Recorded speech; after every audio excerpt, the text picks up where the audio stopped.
매일 정리 노트 하도록 하겠습니다. 오늘 공부한 내용 살펴보도록 하겠습니다. 조금씩 시납으로 하다 보면 시험 보는 날 가슴 벅찬 혀를 느낄 수 있다고 했죠. 너무 무리해서 초반부터 오버페이스를 하면 오히려 지쳐서 빨리 쓰러질 수가 있습니다. 끝까지 가려면은 여러분들이 무리하시면 안 되겠습니다. 자, 그러면 오늘 내용 보도록 하겠습니다. 오늘 공부한 내용 먼저 금지행위 중요하다고 했습니다. 반드시 시험에 출제됩니다. 법제 33조에 있고요. 우리 핵심 비교정리 프린터, 암기 프린터는 11번에 있는데 개업 공개사 등의 금지행위가 있고요. 33조 1항에는 33조 2항에는 누구든지 시세에 부당한 영향을 미칠 목적으로 개업 공개사 등의 업무를 방해하는 행위 하면 안 됩니다. 벌칙과 행정처분까지 반드시 기억을 해야 되겠습니다. 금지행위 가장 중요한 내용입니다. 오늘 내용 중에서. 그 다음에 부동산 거래 질서 교란행위 신고센터 국토교통부 장관이 설치 운영할 수 있는데 국토교통부 장관은 한국부동산원에 위탁할 수 있습니다. 부동산 거래 질서 교란행위가 세 가지죠. 시세에 부당한 영향을 미치는 행위를 한 개업공개사 등, 그 다음에 공동중개 제한, 누구든지 시세에 부당한 영향을 미치는 행위를 하는 경우, 요 세 가지를 방지하기 위해서 국토교통부 장관이 부동산 거래 질서 교란행위 신고센터를 설치 운영할 수 있고요. 자, 그 다음에 중개보수가 시험에 두 문제 나옵니다. 중개보수는 계산하는 거 한 문제, 중개보수 일반적 내용 한 문제 시험에 출제됩니다. 두 문제가 출제되는 파트고요. 그 다음에 교육 및 업무 위탁도 시험에 한 문제는 반드시 나오죠. 교육은 5가지가 있다고 했죠. 사후 받는 교육, 현업에 종사하는 분들이 받는 교육이 연수교육하고 거래사고 예방교육이고요. 사전교육, 미리 사전에 받아야 되는 게 직무교육, 중개실무교육, 매수신청대리 실무교육이 있으니까 이 4가지 교육을, 5가지 교육을 반드시 구분해서 정리를 해야 되겠고요. 업무 위탁은 실무교육은 대학 전문대, 협회, 공기업, 준정부기관에 위탁할 수 있는데 시험 업무는 대학 전문대학에는 위탁할 수 없다. 고등교육법에 의한 학교 종류를 암기할 필요는 없다고 했죠. 그 다음에 포상금제도 오늘 프린터 내드렸죠. 공인중개사법상 포상금, 부동산 거래 신고 등에 관한 법률 포상금을 비교해서 정리를 해야 되고요. 공인중개사법의 포상금이 4가지가 신설됐습니다. 개업공개사가 아닌 자가 중개사물에 대한 표시광고를 한 경우, 그 다음에 시세에 부당한 영향을 미치는 행위를 한 개업공개사 등, 공동중개를 제한하는 왕따시키는 개업공개사 등, 누구든지 시세에 부당한 영향을 미치는 행위를 한 자 신고하면 포상금 주는 제도가 신설됐고, 옛날에는 등록관청이나 수사기관에 신고 고발했는데 이번에 부동산 거래 질서 교란행위 신고센터에 신고해도 포상금 받을 수 있도록 개정됐습니다. 자, 그러면 문제 풀어보도록 하겠습니다.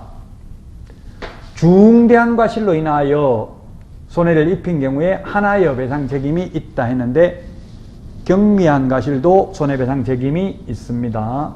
그래서 X죠. 아무 말 없이 고의 또는 과실입니다. 중대한 과실에 하나여, 이 말이 틀렸죠? 중대한 과실에 하나는 게 아니라 경미한 과실도 손해를 배상해야 됩니다. 그래서 X고요. 자, 그 다음에 계약금 등의 반환 채무 이행보장에 소요되는 실비는 매수, 임차 의뢰인한테 받을 수 있다고 했죠? 매도, 임대 의뢰인 X입니다. 매수, 임차 의뢰인한테 받을 수 있고요. 권리관계 등의 확인에 소요되는 실비는 매도, 임대 의뢰인한테 받을 수 있습니다. 자, 그 다음에 법인의 분사무소에서 계약서를 작성한 경우 대표자가, 사장이 분사무소 계약할 때마다 가서 서명 및 날인할 수는 없겠죠. 그래서 대표자가 아니라 분사무소의 경우에는 분사무소 책임자가 서명 및 날인하여야 합니다. 책임자입니다. 책임자. 분사무소 책임자이지 대표자가 서명 및 날인해야 되는 것은 아닙니다. 자, 그 다음에 단체 구성은 2외의 자와 공동중개를 제한하면 1년 이하의 징역이나 1,000만 원 이하의 벌금이 아니라 3년 이하의 징역이나 3천만 원 이하의 벌금입니다. 벌칙 시험에 나옵니다. 금지행위에 대한 벌칙은. 그 다음에 확인설명서는 5년간 보존해야 되는 게 아니라 3년간 보존입니다. 그래서 X죠. 3년간 보존이고요. 그리고 옛날에는 사본을 보존하라고 했는데 지금은 원본, 사본, 전자문서를 보존해도 되고요. 전자계약서를 작성해서 공인전자문서센터에 보관된 경우는 별도로 종이로 확인설명서를 출력해서 보존할 의무는 없습니다. 그 다음에 한국부동산원으로 바뀌었다고 했죠. 한국감정원이. 한국부동산원은 신고센터의 업무 처리 방법, 절차 등에 관한 운영규정을 정하여 국토교통부 장관의 승인을 받아야 되고 이를 변경하고자 하는 경우에도 또한 변경 승인을 받아야 됩니다. O입니다. O. 맞는 말입니다. 자, 그 다음에 확인 설명을 정확하게 하지 않는 경우 업무정지라고 했는데 옛날에 업무정지였는데 제재 규정을 완화해서 지금은 500만 원 이하의 과태료 대상이 되겠습니다. 500만 원으로 바꾸면서 국토부에서는 완화했다고 했습니다. 규제를 강화한 것이 아니고 6개월 동안 업무 못하면서 월세 내고 있는 것보다는 차라리 돈으로 때우는 게 더 낫다는 이야기죠. 그래서 500만 원 이하의 과태료로 개정됐습니다. 2014년도에 개정됐습니다. 다음은 중개보수 지급 시기입니다. 당사자 약정이고요. 약정이 없으면 거래 대금 지급이 완료된 날 잔금 치러야 받을 수 있다고 했습니다. 맞는 내용이죠? 다음은 전속중개계약서 표준서식, 법정서식을 정하고 있지 않다 했는데 정하고 있습니다. 전속중개계약서, 일반중개계약서는 법정서식이 있습니다. 확인설명서도 법정서식이 있습니다. 이건 지난주 공부한 내용인데 또 잊어먹었을 수 있기 때문에 복습한다고 문제 내놨습니다. 그런데 거래계약서는 법정서식 없다고 했죠. 전속중개계약서는 시행규칙 별지 15호에 서식이 있습니다. 실무교육은 법제도 변경, 법제도의 변경은 실무교육이 아니고 연수교육이라고 했죠. 실무교육은 법률 지식이라는 말이 들어가야 됩니다.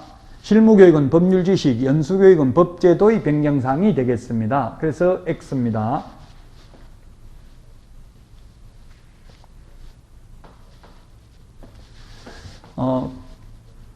괴테가 꿈을 계속 간직하고 있으면 반드시 실현할 때가 온다고 했습니다. 그래서 여러분들 반드시 합격할 수 있는 꿈을 가지시고 끝까지 포기하지 마시고 열심히 하셔서 모두 합격의 영광이 함께 하기를 바라면서 오늘 강의 마치도록 하겠습니다. 다음 주에 다시 찾아뵙겠습니다. 수고하셨습니다.